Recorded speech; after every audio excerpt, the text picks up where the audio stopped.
Support for this episode of Judaism Unbound comes from Hebrew College. Jewish educators can no longer only just pay attention to the academic growth of their students. They need to educate the whole student, including their social-emotional health and spiritual development. Hebrew College can help educators expand their toolkits in these specialized areas, as well as others, with 3 online programs: a Master in Jewish Education degree, graduate certificates, or non-credit options like short courses, workshops, and coaching. Learn more by heading to hebrewcollege.edu/matarot. That's hebrewcollege.edu/matarot. This is Judaism Unbound, episode 385, Unconditional Love. Welcome back, everyone. I'm Dan Liebenson. And I'm Lex Rofberg. And as we were looking back on our series of episodes looking at the Bar Mitzvah, we found ourselves reflecting on the Bar Mitzvah ritual, not just in terms of the impact it has on 12 and 13-year-olds, but also on their parents. And then we started thinking even about their grandparents. And we realized that in the entire time as a podcast, we've never featured an episode whose purpose was really to look at the roles that grandparents play in Jewish life today. And in some ways that seems obvious, that isn't it grandparents who are the big players in Jewish life, as we'll talk about. But really, it's a subject that is extremely fruitful to explore. So we haven't really looked at the role of grandparents on this podcast, and it's time to change that. So we're excited to have an episode about this important set of folks today, featuring 2 guests from the Jewish Grandparents Network. The Jewish Grandparents Network, also known as JGN, describes itself as a national organization that educates, connects, and supports grandparents as essential partners in enriching Jewish life. JGN envisions a Jewish world that embraces grandparents as vital to our families, our communities, and our future. Our guests today are 2 leaders of the Jewish Grandparents Network who, not surprisingly, are both grandparents themselves, David Raphael and Ilene Vogelstein. David Raphael is the co-founder and CEO of the Jewish Grandparents Network. He spent 30 years in the Hillel world, including roles as executive director of Hillel of Greater Baltimore and assistant international director. David Raphael was also the founding executive director of the Floor Time Foundation and the executive director of the Maryland Teen Initiative. Our second guest, Ilene Vogelstein, serves as president of the Jewish Grandparents Network. She served as coordinator of the Early Childhood Education Department at Baltimore Hebrew University and conducted the first survey on the state of Jewish preschools in America in the year 2000. Ilene Vogelstein was also the director of early childhood programs at Bethel Congregation in Baltimore and currently serves on the adjunct faculties at Hebrew College and Baltimore Hebrew Institute. Ilene Vogelstein is also a past president of the Baltimore Board of Jewish Education, as well as of the Pearlstone Conference and Retreat Center. We're excited to have what I think you'll agree is a really important conversation. So David Raphael, Ilene Vogelstein, welcome to Judaism Unbound. It's so great to have you. Great to be here. Pleasure to be here. So as I was thinking about this episode, I was thinking about how, Judaism Unbound tends to be talking to folks who are basically saying, look, the Jewish community is not really working for people like me, or there's a problem that people like me have, and somehow the Jewish world is not set up to solve our problem the right way.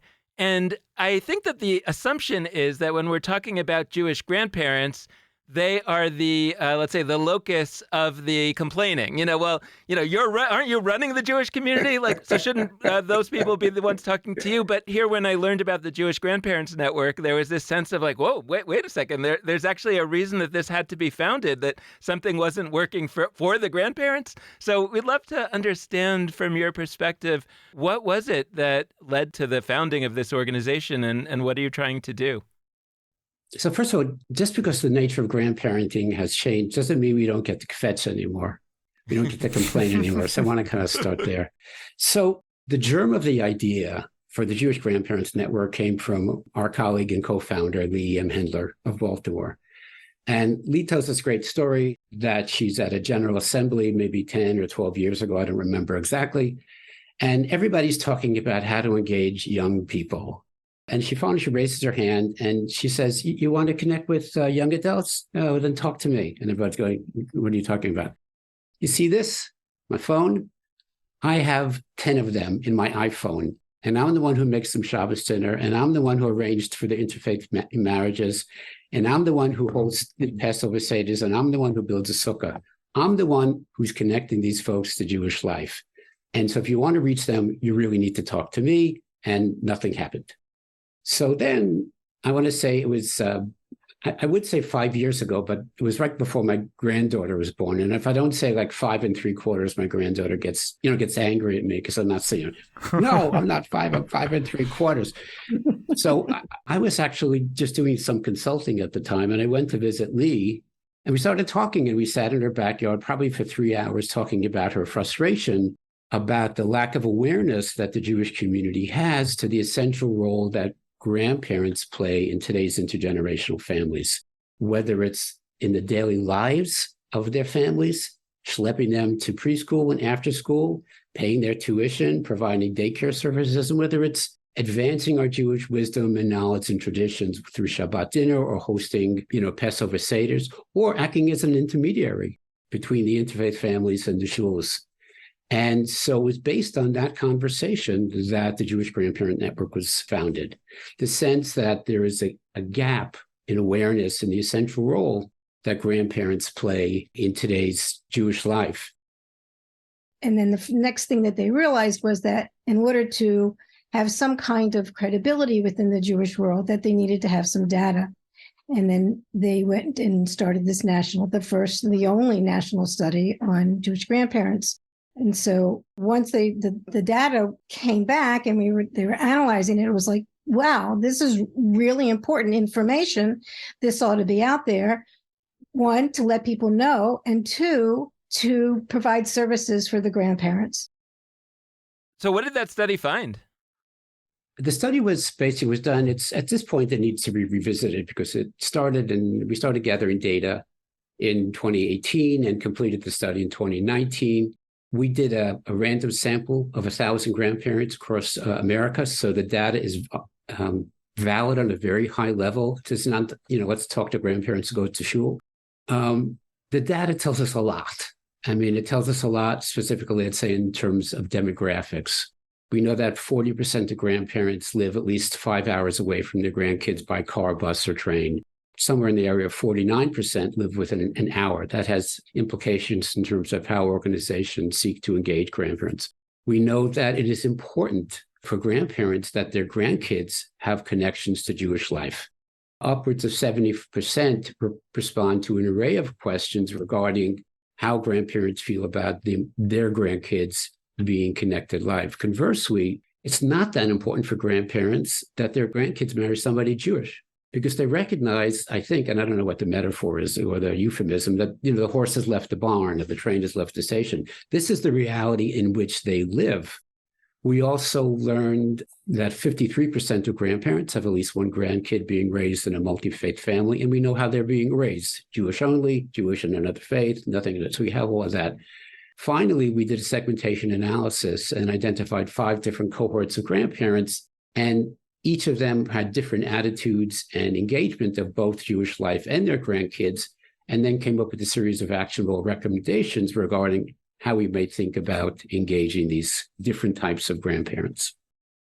One thing that I noticed about that study, which is very cool, and there's a link to it in our show notes on the website for all you out there listening, you followed a methodology, or at least sort of a school of many Jewish sociological studies recently that I really like. I have plenty of things that I would fetch about with a lot of other Jewish sociological studies. We had Janet Krasner Aronson on the show not too long ago, and she spoke about the value of doing these broad samples and then sort of creating classes. And I don't mean economic classes, I mean groups of people within a broader population, and saying, within a Jewish population, in that case, it was in Los Angeles, there are sort of these 5 different forms of common Jewish engagement, gaining a sense of what kinds of Jewish grandparenting are out there. And so I'm curious, those 5 groups, what are some of the common ways in which the Jewish grandparents that are part of the Jewish Grandparents Network, or who are just out there, what are some of the ways in which they are sort of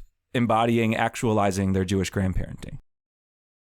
Whether they're joyful or faithful or secular or wistful or detached, those are the 5 groups. irrespective of the 5 groups, there's a certain percentage of them all want to transmit the love of Judaism and attachment to Judaism to their grandchildren. And they don't necessarily know how to do it because they don't practice it for many of them. They don't go to synagogue. They may celebrate Pesach and they may not. They may not be able to see their grandchildren because of their distance. So there's a concern among them that they want their grandchildren to have a connection to Judaism along a continuum of what that connection might be. And they want to know how to do that. They want help in thinking about what that connection could be and how they can have that connection with their grandchildren. And part of the challenge is not only how they can, as individual grandparents, do that based on their knowledge, but a lot of it is challenged by cultural norms that we're in now, different strategies, multi-generational families. How do grandparents navigate all of that? And our adult children are our gatekeepers. A lot of our ability to bring that connection, the connection that we want our grandchildren to have, may be blocked by our adult children, or may be limited by our adult children because of their disconnect to the Jewish community. And so it becomes really challenging. But the desire to make sure that their grandchildren have some kind of connection to Judaism is very, very powerful in all these groups. Marshall Duke is a member of our National Advisory Council and is a psychologist at Emory University, said that there's no such thing as being a grandparent. You're always becoming a grandparent. So the study looked at a slice of time in the life of a grandparent, and the study focused at the relationship between a grandparent and one particular grandchild. So a grandparent may have 6 or 7 or 8 grandchildren, and the relationship may be different. So I think that's one dynamic that needs to be said. I would think it's also important to say that, as any good study, this study raised as many questions as it answered. We need to learn more about how the engagement in Jewish life transmits between generations. How does the attitudes and activities of grandparent impact the parents and impact the grandkids? 2 of the things that I would say very, very quickly is that the grandparents that we often see in synagogues, JCCs, or elsewhere represent the minority of the Jewish grandparent population, probably 36%, a third, give or take. The largest percentage is secular grandparents, which is about a quarter, those folks who are not modeling Jewish behaviors on a regular basis, and often have difficulty knowing how to transmit their Jewish values. They may not have the background or the sense of confidence. Sometimes we call them Maxwell House Haggadah grandparents, because they get that Maxwell House Haggadah, they read the first 15 pages and they put it down. They don't recognize that they have the capacity to make it their own. The one thing I want to say just about this additionally is that 20% of our grandparents are what we call wistful. And that means that there are challenges in the intergenerational relationships and dynamics. That could be minor, like I hate my mother-in-law's cooking, or could be very, very profound. There needs to be increased attention to how we support grandparents navigate these intergenerational relationships.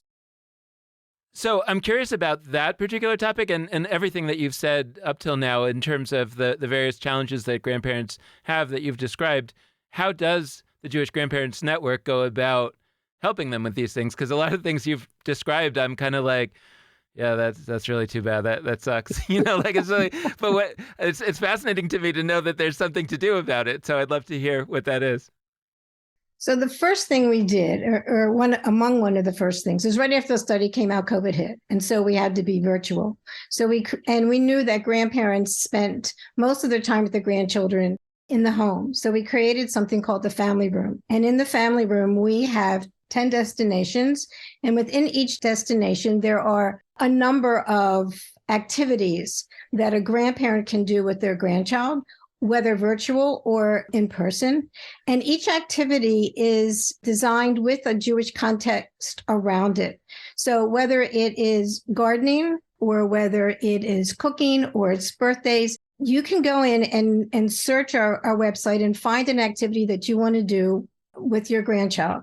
Then we have monthly webinars expert speakers talking about topics that the grandparents have indicated that we know that they need help on. One of them was telling how to tell stories. We had Hannah Piven talk about doing really interesting art with your grandchildren. We've had other speakers talk about navigating the relationships with your adult children. And we get several hundred people registering for the webinars. And then we recently started realizing that the grandparents, not realizing, they actually came out and told us that they really wanted to continue the conversations around any particular topic.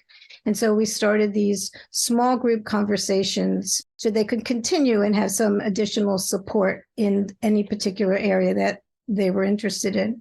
We have a Facebook page where it's very active. We have thousands of individuals communicating with each other on a regular basis. And one of the other things that we do now is that we have gone into communities. We are trying to partner with a variety of communities. We're starting in Baltimore with the Baltimore JCC and working with them to understand how they can connect with the grandparents that they have within their constituency, within their membership, and to look at all their programs and to say, where are our grandparents? What are we doing for our grandparents? And how can we do this differently? And I think one of the things that we really are trying to change is this understanding that the Jewish family is not mom, dad, and child, that the Jewish family is much more complex and is much larger, and that the grandparents play an essential role in many families. How can the institutions and communities recognize this and figure out a way to how to make that happen within their own organizations? That's really powerful. And I want to sit with that. So that's an instinct I had too. I mean, looking at your website materials, there was a part somewhere where you commented on the language of young families, which I sometimes joke that certain words are one syllable long. They're used so much in Jewish life that they become like one syllable, like LGBTQ, young families. Like we're trying to get young families. Young families is like one of the most used phrases in many circles of Jewish institutions because that is like who is desired. And I'm using that language on purpose. I think those are people that are treated as more desirable than other people. Mm-hmm. Families that are less young and young that are not families. When you talk about the emphasis on the nuclear family, on the heterosexual, heteronormative nuclear family, mom, dad, children, there's so many assumptions embedded in that. One is that we have any kind of spousal arrangement at all, that people are married usually. A second is that one of those people is a cisgender man and one of those people is a cisgender woman. Another assumption is that they are looking to, and once they're looking to, also have children. I mean, those are all assumptions that are often not true. So even with it, before we get to the other generations of families that are not just nuclear, we already have a bunch of issues with that framework. And then we also have the issue with the fact that it is focused on one household that is usually straddling precisely two generations, a parent generation and a child generation, and not a third generation or a fourth if there's great-grandparents around. So I think what that shines a light on is that there are frameworks that are harmful to so many different groups, including groups we think of, like Dan said at the beginning, as actually like not marginal. We think of elders in Jewish life not as one of the marginalized classes, but this treatment of nuclear family as sort of the locus of how Jewish life happens, it's harming queer folks. It's harming folks who choose not to have children, folks who would like to have children but have not yet. And it also harms grandparents who are part of families but are not part of them in the way that is most centered.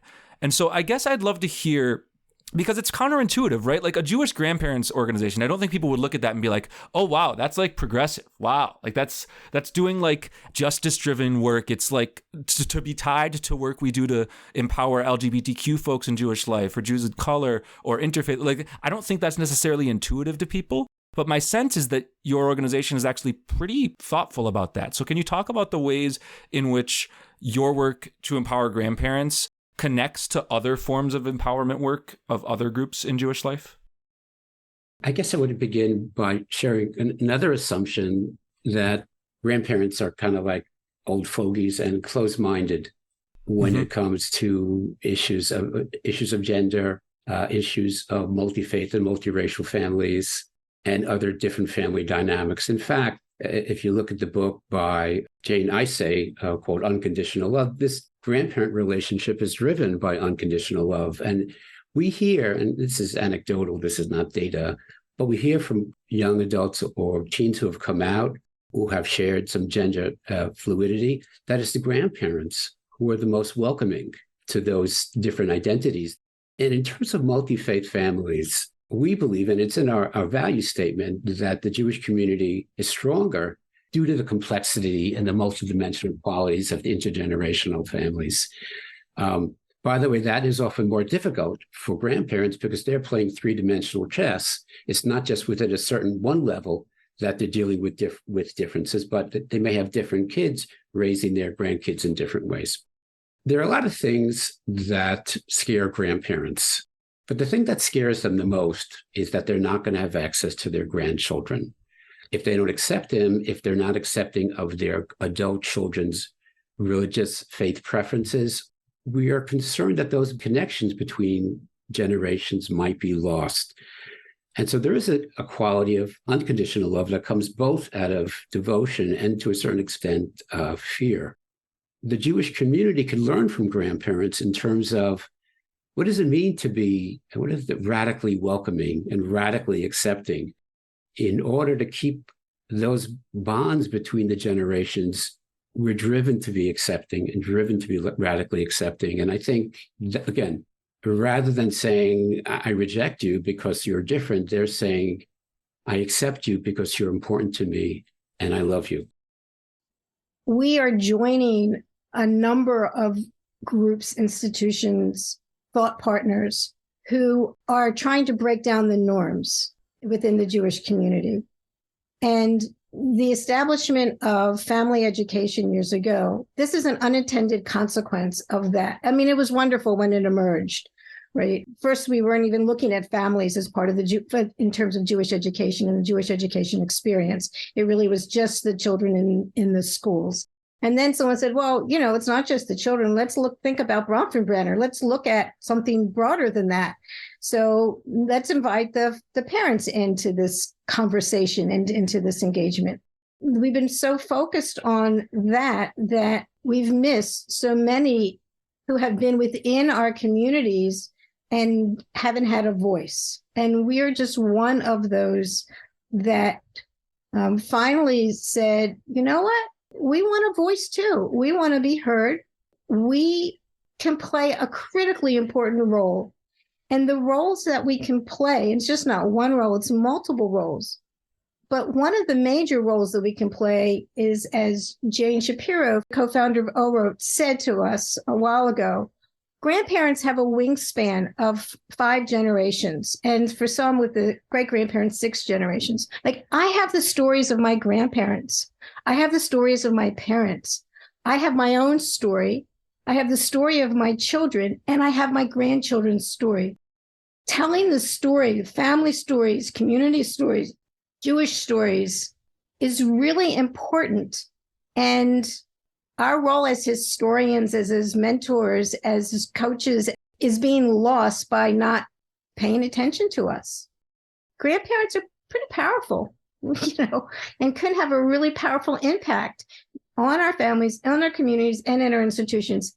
And I will say, what is so confusing to me, totally I don't get it all, is that grandparents are going to be transferring the greatest wealth in the history of the country. And if you read it, whether it's Forbes or it's New York Times articles, within the next couple decades, certainly not me, but grandparents hold about $30 trillion and will be transferring that to the next generation. So for institutions that are so focused on fundraising, why aren't you picking up on the grandparents? But we're certainly more valuable than our pocketbooks. I have a story to tell. So this kind of speaks of the radical acceptance of grandparents in an odd way. So like a lot of families in the 60s, I grew up in a family that was kosher at home and not kosher outside of the house. So every week my grandparents, my maternal grandparents, would take me and my sisters out to Chinese food. And every week it was the same thing. There'd be the egg drop soup with the little pieces of shrimp, a pork floating in it, and the spare ribs and whatever else. And there was one of those times we were sitting around eating dinner at this restaurant, and I'm staring at my wonton soup with the pieces of pork swimming in it. It just didn't make sense to me. How could it be? How could you be a Jew in one place and a different kind of Jew in another place? So I stood up and I screamed out, "You're all goyim. You're all not Jews. You're all not Jewish." And as you can imagine, there was this moment of silence. All the waiters froze, and everybody in my family froze. And my grandfather stood up and he put his hand in his pocket and he put his other hand around me and he gave me a $10 bill. And he said, "There's a kosher delicatessen around the corner. Go eat there and we'll meet you there after dinner." And it was the last time we went out for dinner at the Chinese restaurant, because going forward, we always went to places that would accommodate my kosher needs. Now, that's not a huge change, but it demonstrates this notion of radical acceptance of grandparents, that I was adopting an identity that was profoundly different, and a Jewish identity that was very, very different than his, and he embraced that. I was just thinking about the cascading generational element of this, because earlier when you were talking, I think, Ilene, I was thinking you were talking about the adult children and how they're sometimes an obstacle, and I was thinking, yeah, those pesky adult children, who raised those kids, and then right, and I think about, we were talking before we started the show that my kids resent me because I didn't speak Hebrew to them growing up, and so now they don't know Hebrew. But the reason I didn't speak Hebrew to them growing up was because my dad spoke Hebrew to me growing up, and I didn't like it. And how this whole thing kind of rumbles through the generations, and what do we do about that? It's just such an interesting question.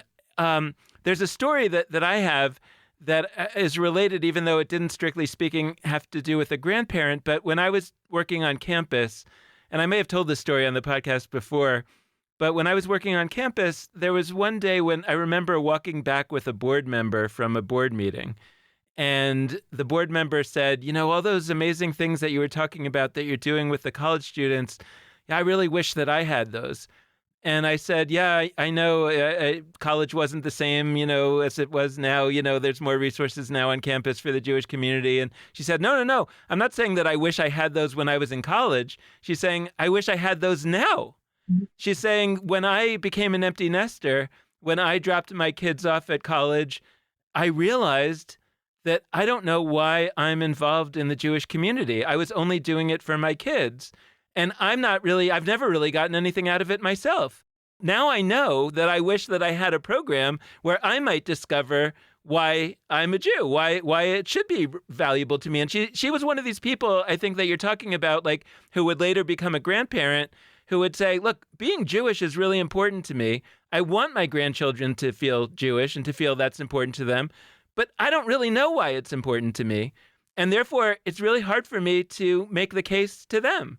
And so I'm wondering whether, and maybe you're already doing this, I'm wondering whether one of the most critical, let's call it, interventions that the Jewish world might do if it's trying to work on Jewish continuity is to help grandparents figure out whether and why and how they might want to practice Judaism now as grandparents, because that will probably rub off on the grandchildren more than any active attempt by the grandchildren or anyone else to try to make some case to convince the grandchildren of something, And so ironically, right, the Jewish community's attention is all focused on the young people themselves and trying to get them to do wonderful things, go to Moshe House, have Friday night dinners with one table, whatever they might be. But it's interesting to imagine what would happen if some of those resources went to having the grandparents go to Shabbat dinner and having the grandparents have all kinds of Jewish activities that are meaningful to them that would maybe naturally kind of be modeled down to the next generation. So as I think one of the MSNBC hosts, used to give this long rant and then say, your thoughts.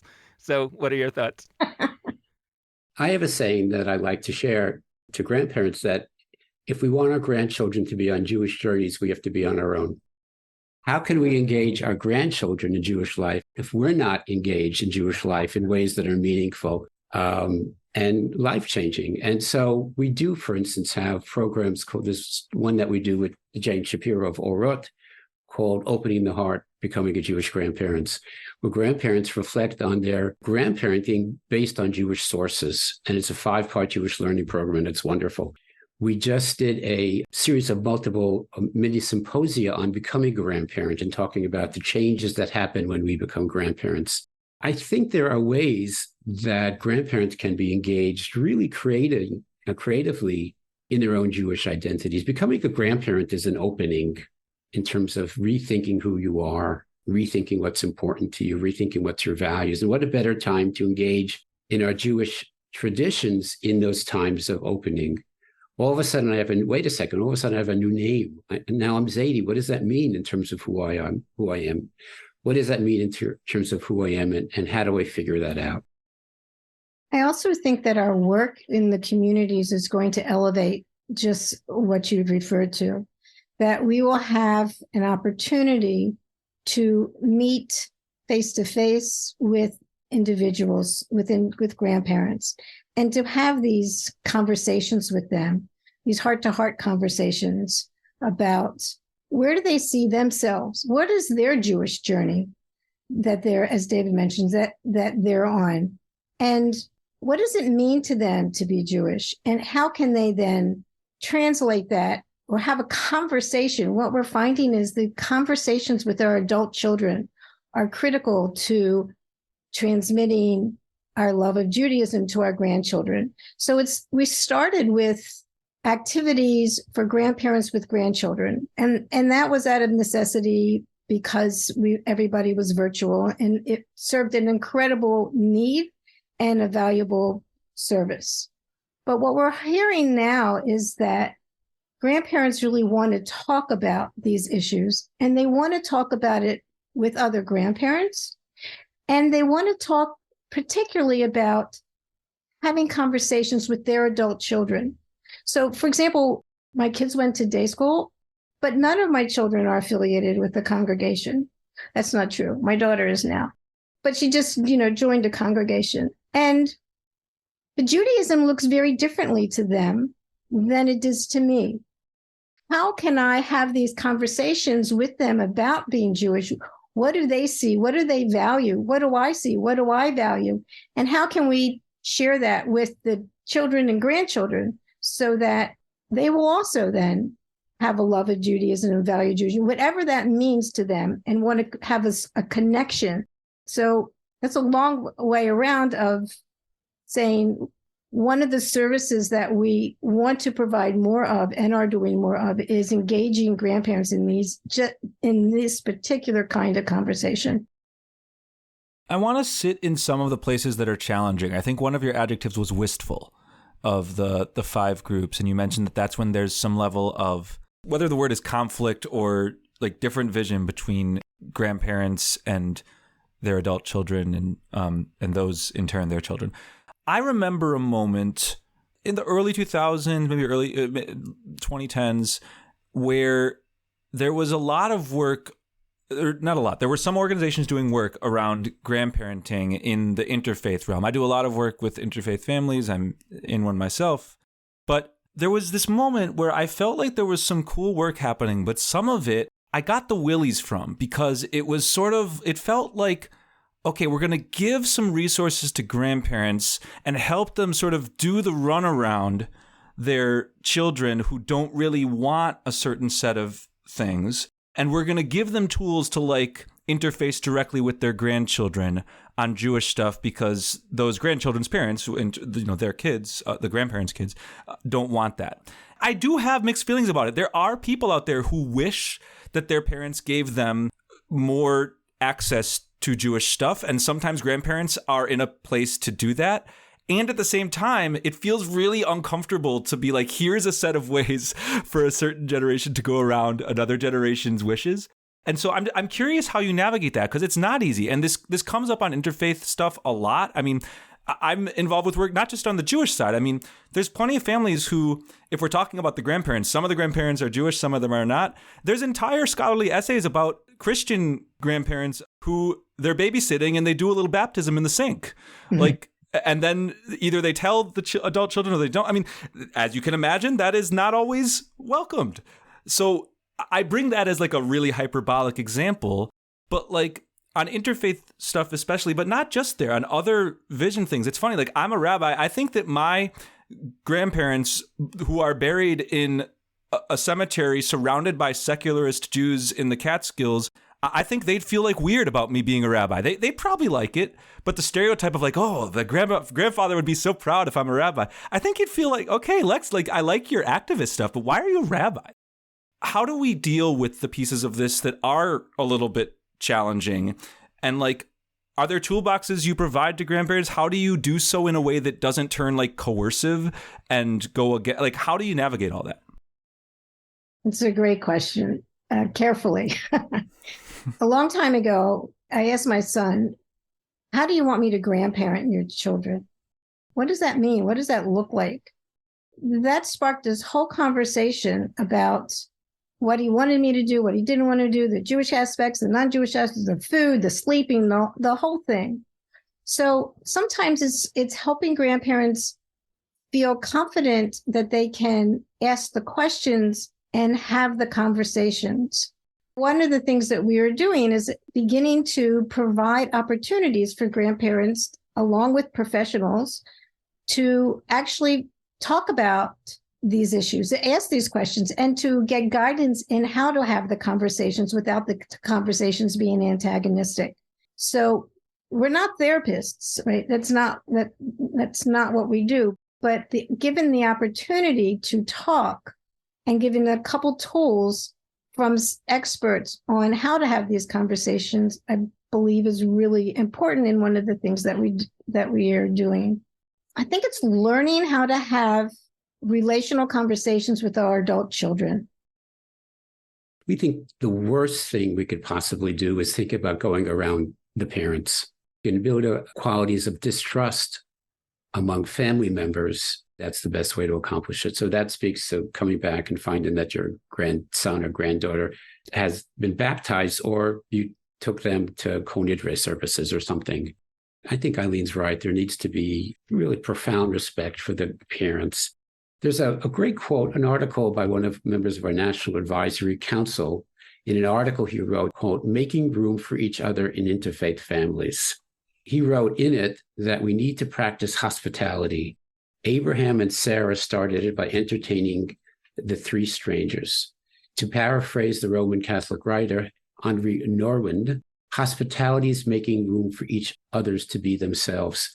That's Roger Talbot, who's a retired Methodist minister, whose son converted to Judaism and married a rabbi, and his mochatan, and his daughter-in-law's parents are rabbis. So this notion of embracing and welcoming everybody in your family is critical to what we think about. It's also critical that we think about how do we share our Jewish identities in ways that are respectful, whether it's having art around your house, whether it's engaging them in Jewish activities that are easily accessible. It could be, spinning a dreidel or whatever it is, just creating opportunities for our families to engage in joyful Jewish life in ways that are meaningful and fun. There's a really challenging question that came up recently, and that is, what outcome are we prepared to be accepting of? And we ask that both in terms of families, but also in terms of organizations. We're the Jewish Grandparents Network. We're not the Grandparents Network. We struggle with how we can be welcoming and open to the different belief systems of members of our family, yet at the same time sharing the Jewish values, traditions, and customs that are so important to us. So I was thinking of asking a little bit about the name, about Jewish Grandparents Network. I mean, I think given how conscientious you are around interfaith families, I mean, I think it's an interesting question, right? Like, if I were to have kids, I don't know that I will, but if I do, two of their grandparents would not be Jewish. And I say that not because it's interesting or abnormal. It's deeply normal.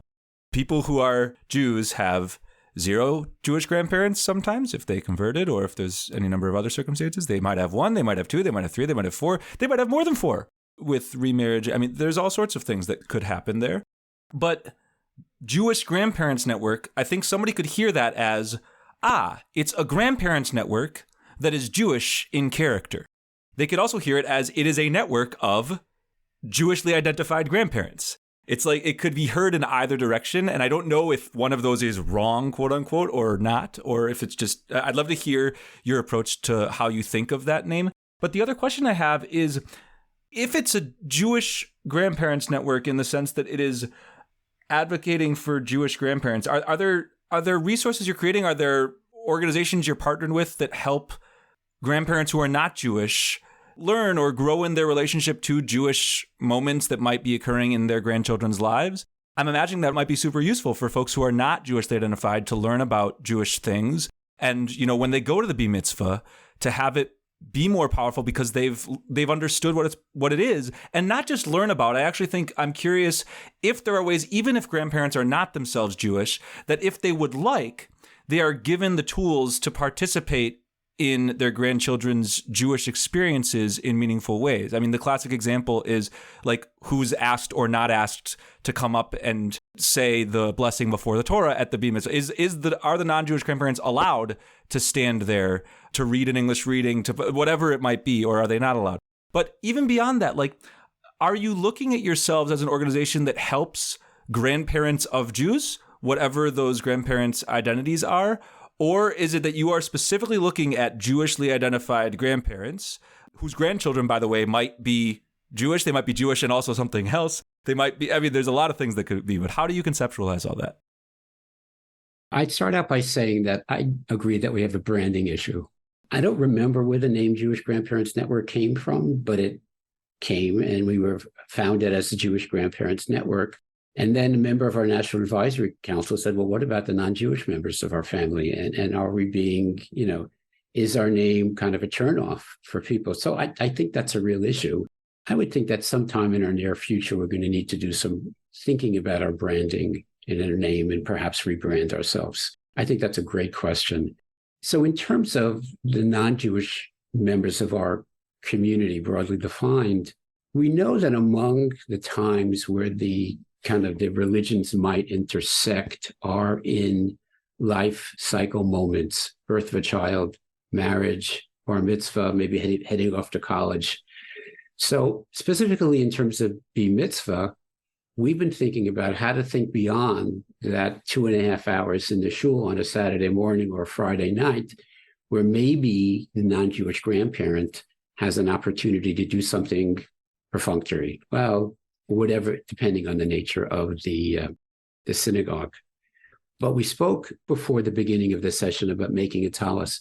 There's no reason, I don't think, that a non-Jewish grandparent could help sew or create the fabric that the tzitzit are put on. No issue at all. I think even from I'm not so traditional, but I think even from a pretty traditionalist vantage point, no issue. So there is a way for the non-Jewish grandparents to have a deeply meaningful impact and be part of that experience in a way that speaks to them. Hey, if they're from Scotland, how about a tartan tallis? So part of what we've been thinking about is how to use these life cycle moments to broaden them to include not just greater engagement of the Jewish grandparents, but the non-Jewish grandparents and other families as members as well, the aunts and uncles who may not know how to navigate a Saturday morning service. One of our areas of growth, remember, we're really still a very young organization, but one of our areas of growth has been our greater understanding of the complexities of families and the multidimensional components of families, and that our role as grandparents is to, Jewish or non-Jewish, we're looking at the role of grandparents and how they can be supported.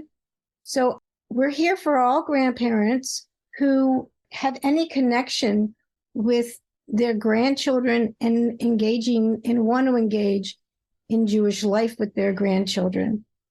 It doesn't matter whether they're Jewish or not Jewish. So, Ilene, you said something about being a young organization, and I think that's kind of an ironic thing to say when you are an organization made up of people mostly, young is a matter of, my grandmother used to say age is just a number and mine is unlisted, right? But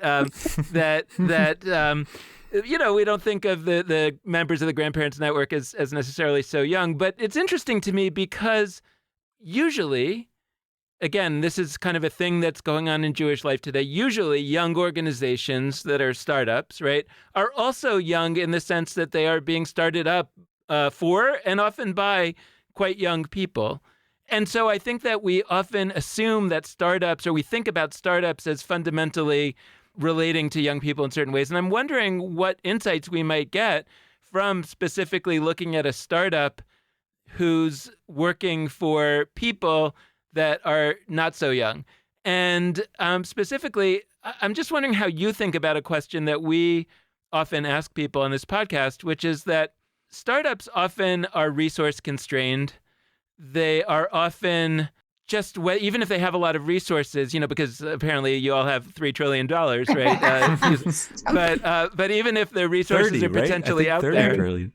30 trillion? Mm-hmm. Wow. So what are you complaining about? No, it still takes a lot of time to build things up and to experiment. And so what I'm wondering, though, is that by the time that maybe, my children are grandparents, what might exist in the world? And I'm thinking back to what I said about like a Moishe house for grandparents. That's not so silly. Or one table for grandparents, that it helps grandparents have Friday night dinners. Like what is the institutional landscape of the Jewish world that might exist in 50 years, that this might be the beginning of, that would lead to there being a much better of all the things that you're trying to make better?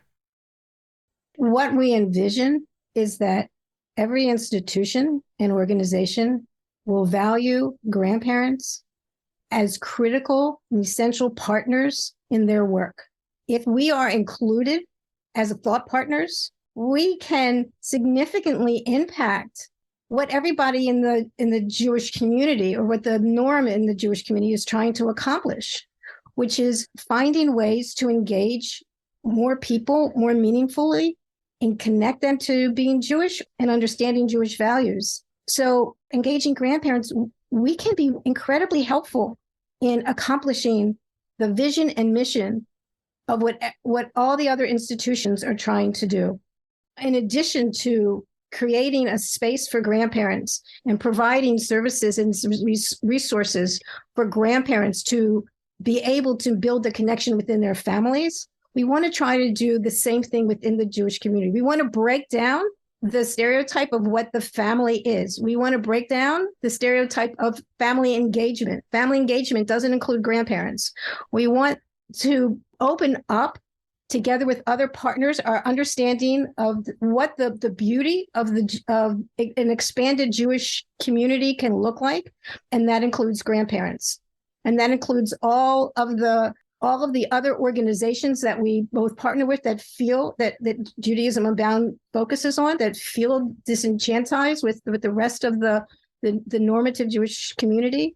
We think that together we engage, that we can really create something new, a new, open, welcoming, engaging, embracing Jewish community that will have incredible power within our families, within our communities, and within the world. In the world to come, in the grandparental world to come, there'll be two things. One is that every Jewish organization in every city in America will have a customer management software in their organizations, and that grandparents will be included in the family in that customer management software. By the nature of their organizational infrastructure, they will define and understand that grandparents are essential members of today's families. And the second thing, just building on what Ilene said, is because of grandparents' radically enhanced engagement in Jewish life will be radically transformed for the better. David, I wanted to ask you one more question that you may not want to answer. I'm wondering a little bit who's the villain in this story. And what I mean by that is that I've come to see, and I've come to try to make the claim in the world, that sometimes these ways that we talk about generational differences are actually wrong. That we talk about it, well, the boomers want this, and the Gen X want that, and the millennials want this, and the Zoomers want that. And the fact is that it's actually, there are a lot of boomers that want this, and there are a lot of boomers that want that. And there are a lot of Gen X that want that, and there's a lot of Gen X that want this. And that there are a lot more connections through the generations than maybe sometimes there are differences from one generation to the other. I guess I'm wondering, and that's why I sort of phrased it in the phrase of like, well, who's the villain in the story, right? Because I'm wondering whether there maybe is a conversation to be had among grandparents in which the grandparents that you've been describing sort of step up and take their power in the way that we on Judaism Unbound have often encouraged the younger folks to do, and to say, actually, there are more of us than there are of them, and we don't want to let them define what the Jewish community stands for and what it means to be a Jew, and we are going to step up and take control of these organizations. I'm thinking of Pogo said, we have met the enemy and he is us. My guess is that if you look at the board of directors of federations, of foundations, those folks who are giving away billions of dollars in philanthropies, certainly a good percentage of them are grandparents. And they look at each other around a federation table and they say, well, we're okay. We're doing fine. Why would other grandparents need help? There's a lack of recognition of the Jewish community that's truly out there, that the 65% of grandparents and maybe Jewish families who we're not seeing, were not engaged in Jewish life. I think if there's a villain or an organization that needs to step up the game, it's us. That's our mandate. Our mandate is one of advocacy. How do we make the case to prospective donors, federations, Jewish communities, international organizations, that engaging grandparents will provide a very significant value added to our Jewish community?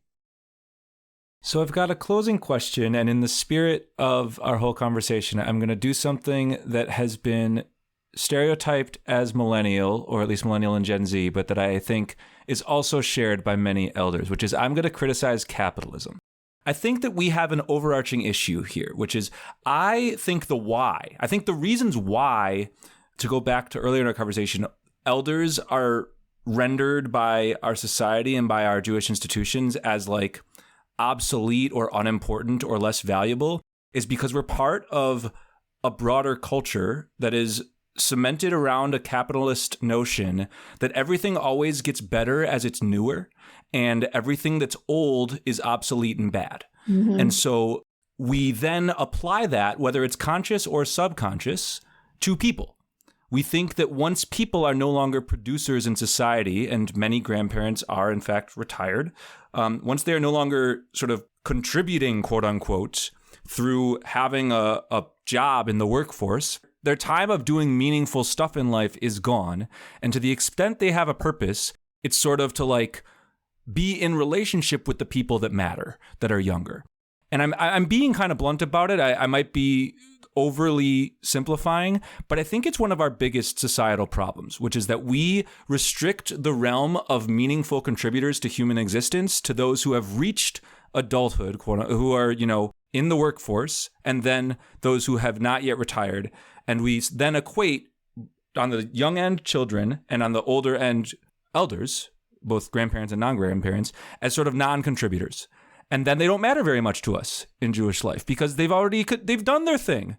And now they sort of reflect on their life as in old age. They're not any longer creators or doers or thinkers. They are people that help those who are doing the project of human existence do the project of human existence. So I really don't like that. I think it's reflected in all sorts of ways. I cannot tell you how many programs I've seen advertised in Jewish life that are not your Bubby's Purim, not your Zadie's Passover, not like, why is that good? The fact that people think, by the way, Bubby and Zadie being grandma and grandpa in Yiddish, like, why do we think it's good? And I'm quoting Ariana Katz, a past guest of ours here, who talked beautifully about how, like, we are your grandma's synagogue. We are your Bubby's synagogue. At least we aspire to be. She was speaking from the vantage point of Hinenu, the organization she worked. Like, oh, and by the way, she's got Baltimore connections. So here we go. We've got Baltimore flavor in the room. We should be seeing aspirationally, being quote unquote your Bubby. And by the way, this is all very Ashken normative. This is centering only like Yiddish speaking and Eastern European Jews. But like, we should absolutely see our elders as holding valuable space, not more valuable, but equally valuable space in our Jewish communities. And I think that we've got a lot of unlearning to do, both in Jewishly specific ways, but also in broader societal ways, because we constantly inhabit this notion that as long as something has become, 2 years old, it is, quote, obsolete. And so things that are 70 years old, kol v'chomer, all the more so they're obsolete. As a closing piece for our listeners, how can we take your organization's work and synthesize it with a broader effort to stop systematically marginalizing elders? Well, I think we should go home and open up Apple Music and make a playlist. And on the playlist, have Paul McCartney and have Paul Simon, and have, I don't know, Carole King. Anybody who's, recently tracked what Joni Mitchell is doing is magnificent. And then perhaps think about the value that Chuck Schumer is providing to the welfare of our country, or that Martin Seligman is providing to psychology. That all of these folks who bring their life experiences to their art and to their science and to their engagement with life in our country and elsewhere bring enormous richness to everything we do every day. My cousin Jonathan, when my grandfather passed away, said something at his funeral that he thinks back on trying to keep up with a man who was twice his age. Let's look at those folks who were in their 60s, 70s, and 80s who we're trying to keep up with. We look at all the people we currently know in our society who's making profound impacts, and that's certainly the case in Jewish life. My uncle, Rabbi Myron Fenster, who died when he was 95, was teaching till he was 93 and sharing wisdom that was extraordinary. We will also begin to look outside of the Jewish community and look to other cultures and understand the role of the elders and the importance of the elders in those cultures. And then we can incorporate that into our thinking. We can learn more about the others and how others treat, in this case, elders, seniors. And that would really be helpful. We have a tendency to be very myopic, and to the extent that we can embrace the other cultures and learn from them and they from us, I'm hopeful that there'll be a re-recognition, because in our tradition there was a re-recognition of the value of the elders within our communities. Thank you so much, Ilene, David, for joining us. This has been a fantastic conversation. Thank you. Thank you for having us. And thanks so much to all of you out there for listening. We hope you've enjoyed this conversation, and we hope that you'll tune in again in the future. We want to encourage you, as always, you got to be in touch with us. We love it when you're in touch with us. It's the best. Why wouldn't you do it? You should. Sorry, that was aggressive, but in a less aggressive way. We really do love hearing from you, and there's a whole bunch of different ways you can be in touch with us. First, there's our Facebook, Twitter, and Instagram handles. All of those are at Judaism Unbound. Shoot us a message. There's our website, JudaismUnbound.com, where you can learn more all about us. And you can check out the show notes for this episode and all our other episodes. You can learn about the Onion Shiva, all that good stuff. And of course, there's our email inboxes. You can hit us up at dan@JudaismUnbound.com or lex@JudaismUnbound.com. And another request we like to make is that we, of course, deeply appreciate any amount of financial donation that you can send our way via a monthly recurring gift or just a one-time donation via JudaismUnbound.com/donate. The last thing that I'll say is that support for this episode of Judaism Unbound comes from the Ashman Family JCC in Palo Alto, California, whose vision is to be the architects of the Jewish future. The Ashman Family JCC empowers you to experience Jewish paths toward a life of joy, purpose, and meaning through innovative Jewish learning and wellness programs, community building, and initiatives to develop the next generation of Jewish leaders. Learn more at www.paloaltojcc.org. And with that, this has been Judaism Unbound.